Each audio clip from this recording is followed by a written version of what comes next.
కూడా ఒక ప్లాన్ తయారు చేయమని చెప్పి కూడా చెప్పడం జరిగింది. ఆల్రెడీ ఇప్పుడు కూడా ఈ రేపు ఎంసెట్లో ఏ సెంటర్కి ఎంతమంది పిల్లలు వెళ్తా ఉన్నారు, ఏ మండలం నుంచి ఎంతమంది వెళ్తా ఉన్నారు, ఆరిజినేటింగ్ పాయింట్ ఎక్కడ, అలాగే వాళ్ళు వెళ్ళడానికి ఎటువంటి ఏర్పాట్లు ఉన్నాయి, ఎన్ని బస్సులు అవ్వాలి పెట్టిన మొత్తం కూడా ఒక సైంటిఫిక్ ఎక్సర్సైజ్ చేసి వీలున్నంత వరకు పిల్లలకి ఇబ్బంది లేకుండా మ్యాక్సిమం ఈ ఆల్టర్నేట్ అరేంజ్మెంట్ చేస్తూ ఉన్నాం. ఇదే సందర్భంగా పేరెంట్స్కి అలాగే పిల్లలకు కూడా ఒక అప్పీల్ ఏంటంటే, ప్రభుత్వం ఇన్ని రకాల ప్రయత్నాలు చేస్తున్నా ఒక ఇంపార్టెంట్ ఆర్గనైజేషన్ ఇందులో సహకరించలేదు కాబట్టి ఆర్టీసీ మీరు కూడా అర్థం చేసుకొని వీలున్నంత వరకు ముందుగా సెంటర్స్కి వెళ్ళడం కోసం ప్రయత్నం చేయండి. వీలైతే ఈరోజు సాయంత్రానికి రాత్రికే మీరు సెంటర్స్ చేరుకునేందుకు కూడా ప్రయత్నాలు చేయండి. తల్లిదండ్రులు స్టూడెంట్స్ కూడా దీంట్లో అందరూ కూడా మీరు చూస్తూ ఉన్నారు. ప్రభుత్వం అంతకాల ప్రయత్నాలు చేస్తూ ఉంది. మీకు ఇబ్బంది లేకుండా అసౌకర్యం కలగకుండా ఉండటం కోసం అన్ని ఎఫర్ట్స్ కూడా తీసుకుంటా ఉన్నాం. అయినా సరే మీరు కూడా ఎక్కడ కూడా దీన్ని ఛాన్స్ తీసుకోకుండా మీరు ముందుగా కొంచెం ప్లాన్ చేసుకుంటే బాగుంటుందని చెప్పి కూడా ఈ సందర్భంగా అప్పీల్ చేస్తూ మరొకసారి ఆర్టీసీ మేనేజ్మెంట్కి కూడా వాళ్ళు ఆల్టర్నేటివ్ అరేంజ్మెంట్స్ ఏదైతే కాంట్రాక్టు దీంట్లో ఉన్నాయో ఆ బస్సుల్లో 80-90% బస్సులు ఆల్రెడీ ఈరోజు డ్యూటీకి రిపోర్ట్ అయ్యాయి. అలాగే కొంత నిన్నటికంటే ఈరోజు పర్సంటేజ్ ఆఫ్ బస్సెస్ కూడా పెరిగాయి.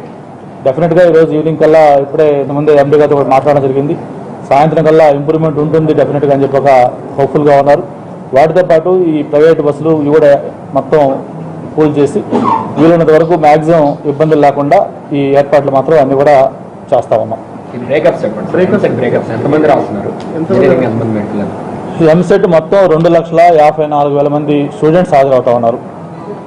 వీటిలో ఇంజనీరింగ్ వచ్చి 1,69,224 మంది, అలాగే మెడికల్ వచ్చి 83,410 మంది విద్యార్థులు రాస్తా ఉన్నారు. మొత్తం రీజనల్ సెంటర్స్ ఏపీలో 123, తెలంగాణలో తెలంగాణలో 225, తెలంగాణలో 22 regional centres.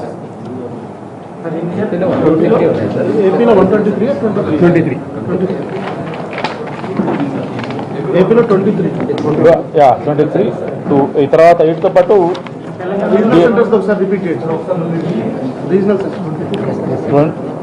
Regional centres AP 22, Hyderabad 3, మొత్తం 25 రీజనల్ సెంటర్స్. వీటితో పాటు ఈ డిఎస్సికి సంబంధించి 9వ తారీఖున ఎస్జిటి దీనికి టెస్ట్ ఉంది. దానికి 61,489 విద్యార్థులు హాజరవుతా ఉన్నారు. దీనికి ఎగ్జామినేషన్ టైము 10 to 1. అలాగే 10వ తారీఖున లాంగ్వేజ్ పండిట్స్ పీఈటీస్కి ఎగ్జామ్స్ ఉన్నాయి. లాంగ్వేజ్ పండిట్స్ 56,497 మంది, దానికి 10 to 1 ఎగ్జామ్. అలాగే పీఈటీకి సంబంధించి 8,878, దానికి ఎగ్జామ్ వచ్చి మాత్రం 3 PM to 6 PM. ఇది 10వ తారీఖు పీఈటీకి మధ్యాహ్నం 3 గంటల నుంచి 6 గంటల దాకా. అలాగే 11 ఏదైతే మెయిన్ ఎగ్జామ్ 11 ఉందో ఈ స్కూల్ అసిస్టెంట్స్ లాంగ్వేజెస్ సంబంధించి 60,476 మంది, ఇది 10 to 1:15, ఇది 10 గంటల నుంచి 1:15 వరకు ఈ స్కూల్ అసిస్టెంట్స్. అన్నిటికంటే మేజర్ ఎక్కువ మంది రాసేది ఈ స్కూల్ అసిస్టెంట్స్ నాన్ లాంగ్వేజెస్. ఇది 2,33,362 మంది ఈ మెయిన్ దీంట్లో రాస్తా ఉన్నారు ఈ స్కూల్ అసిస్టెంట్స్ నాన్ లాంగ్వేజ్లో. ఇది సమయం వచ్చి 3 గంటల నుంచి 6:15 వరకు. ఇది డిఎస్సికి సంబంధించింది. ఇంతకుముందు చెప్పింది మన ఎంసెట్లు. ఈ రెండు కూడా చాలా క్రూషియల్ టెస్టులు వరుసగా ఉన్నాయి.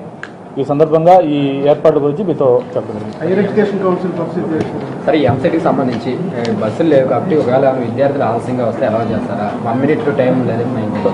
ఇప్పుడు యాక్చువల్ దీని మీద రకరకాల ఇవి వచ్చాయి. కొంతమంది ఏం చెప్పారంటే ఈ ఆర్టీసీ స్ట్రైక్ నేపథ్యంలో కొంతమంది పోస్ట్పోన్ చేయమని కూడా కోరారు. అయితే ఈ సమయంలో దీన్ని పోస్ట్పోన్ చేసిన వల్ల వచ్చే నష్టాలు ఏంటి, ముఖ్యంగా మన పిల్లలకి ఎటువంటి ఇబ్బందులు వస్తాయి, ఇవన్నీ దృష్టిలో పెట్టుకొని ఇటు వయసులో పోస్ట్పోన్ చేసేదానికి కుదరదు. ఆల్రెడీ అన్ని అరేంజ్మెంట్స్ చేసుకున్నాం కాబట్టి చిన్న అసౌకర్యమైనా సరే ఎగ్జామ్స్ కంటిన్యూ చేయాలని డిసిషన్ తీసుకొని ఎగ్జామ్స్ రేపు కండక్ట్ చేస్తూ ఉన్నాం. అలాగే ఇప్పుడు కొంతమంది మీలాంటి వాళ్ళు సజెస్ట్ చేస్తూ ఉన్నారు, ఇట్లా బస్సులు స్ట్రైక్ కాబట్టి పిల్లలకి ఏదైనా టైం మనం అఫిషియల్గా అలౌ చేస్తే మాట్లాడింది. ఇది టైం ఎక్కడ అఫిషియల్గా అలౌ చేయట్లేదు. అందరూ ఖచ్చితంగా ఆన్ టైం ఏదైతే మనం అంతకుముందు చెప్పామో దాని ప్రకారం పిల్లలు ఖచ్చితంగా హాజరు కావాల్సిందే. ఇన్ కేస్ ఎక్కడన్నా పర్టికులర్గా 1-2 ఇండివిజువల్ కేసెస్ జెన్యూన్ రీజన్స్ ఉండి ఏదన్నా ఇదైతే అటువంటి దగ్గర అక్కడ రీజనల్ కోఆర్డినేటర్స్ వాళ్ళ లోకల్ లెవెల్లో వాళ్ళు ఏదైనా డిస్కషన్ తీసుకొని దే మే అలౌ, అంతే తప్ప ఇది అఫిషియల్గా ఎక్కడ మనం ఎక్స్టెండ్ చేయట్లేదు. క్లియర్గా అందరిని కూడా మేము స్పెసిఫిక్గా చెప్తా ఉన్నాం, ఆన్ టైం ఖచ్చితంగా చేరడం కోసం అందరూ ప్లాన్ చేసుకోండి. వీలైతే ముందు రోజే మీరు సెంటర్స్ కూడా వెళ్ళమని చెప్పి కూడా మీరు అప్పీల్ చేస్తాం. అందుకోసమే ప్రభుత్వం అన్ని రకాల ప్రయత్నాలు చేస్తూ ఉంది. ఆర్టీసీ స్ట్రైక్ నేపథ్యంలో ఎన్ని బస్సులు మ్యాక్సిమం అవైలబిలిటీ ఉన్నాయో అవి చేస్తూ ఉన్నాం. అన్నీ కూడా కోఆర్డినేట్ చేసుకుని వీలున్నంత వరకు ఇబ్బంది లేకుండా ఎగ్జామ్ స్మూత్గా కండక్ట్ చేయడం కోసం అన్ని రకాలు ఏర్పాటు చేస్తాం. ఎంసెట్కి అయితే ఎక్కడెక్కడ కేంద్రాలు ఉన్నాయి సార్, కానీ డిఎస్సికి అందరూ జిల్లా కేంద్రానికి వెళ్ళాల్సిన పరిస్థితి. మరి అంత బస్సులు కానీ ప్రైవేట్ బస్సులు కానీ ఇప్పుడు అందుకే ఇప్పుడు దానికి కొంత అసౌకర్యం డెఫినెట్గా జరుగుతుంది. ఇంత పెద్ద ఆర్గనైజేషన్ ఒకసారి స్ట్రైక్ యూనిట్స్ ఇచ్చినప్పుడు డెఫినెట్గా అసౌకర్యం ఉంది. బట్ వాళ్ళు కూడా అర్థం చేసుకోగలరు, పేరెంట్స్ పిల్లలకు వాళ్ళు కూడా రెగ్యులర్ ఫాలో అవుతూ ఉన్నారు, ఏం జరుగుతుందో చూస్తూ ఉన్నారు. కాబట్టి డెఫినెట్గా అర్థం చేసుకోగలరు. గవర్నమెంట్ ఎఫెక్ట్ దీని మీద చీఫ్ మినిస్టర్ దగ్గర నుంచి, సిఎస్ దగ్గర నుంచి, ట్రాన్స్పోర్ట్ మినిస్టర్ దగ్గర నుంచి, ట్రైబల్ వెల్ఫేర్ మినిస్టర్ దగ్గర నుంచి మాతో సహా ప్రతి ఒక్కరు కూడా కర్షణగా ఉన్నారు. అందరం కూడా పిల్లల భవిష్యత్తు, అందుకే మళ్ళీ మేము యూనియన్స్ కూడా అప్పీల్ చేస్తుందంటే పిల్లల భవిష్యత్తు దృష్ట్యా అయినా సరే మీరు దీన్ని పోస్ట్పోన్ చేసుకోండి, లేకపోతే ఎగ్జామ్ చేయండి అని చెప్పి కూడా వాళ్ళని అప్పీల్ చేస్తూ ఉన్నాం. ఖచ్చితంగా వాళ్ళు సహకరించి మళ్ళీ మేము కోరుతా ఉన్నాం. సార్ ఇది హైయర్ ఎడ్యుకేషన్ కౌన్సిల్ ఏం సార్ వివాదం మనకు ఉన్నట్ట లేనట్ట దానిపైన కొద్దిగా ఇప్పుడు ఎంసెట్ క్లియర్ అయిపోయింది కదా. ఓకే, హైయర్ ఎడ్యుకేషన్ సంబంధించి నిన్న మనం కోర్టు జడ్జిమెంట్ కూడా చూసాం. దాన్ని లీగల్గా ఎగ్జామిన్ చేస్తా ఉన్నాం. ఆ జడ్జిమెంట్ మొత్తం కాపీ తీసుకున్నాం. ఇప్పుడే చైర్మన్ గారు అలాగే మిగతా ఏజీ గారితో కూడా మాట్లాడడం జరిగింది. దీని మీద లీగల్ ఒపీనియన్ తీసుకుని లీగల్గా ఎగ్జామిన్ చేసి మనకి వాట్ ఆర్ ద ఆల్టర్నేటివ్స్ మొత్తం అన్ని స్టడీ చేసిన తర్వాత చీఫ్ మినిస్టర్ గారితో మాట్లాడి టేక్ ఎ డిసిషన్.